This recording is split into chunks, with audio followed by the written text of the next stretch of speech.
Hello বন্ধুরা, আজ আমি ঝুড়ো ঝাল নিমকি বানিয়ে দেখাচ্ছি। তার জন্য আমি দুই বাটি ময়দা নিয়ে ভালো করে মৈলাম দিয়ে নিয়েছি।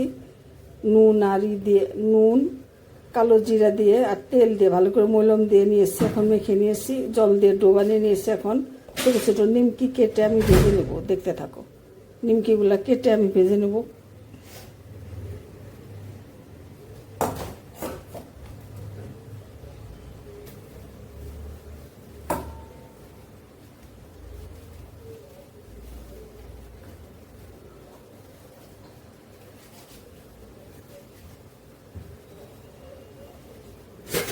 আছে নুনটা এইভাবে আমি ভেজেছি, তোমরা এইভাবে ভেজে খেয়ে দেখো।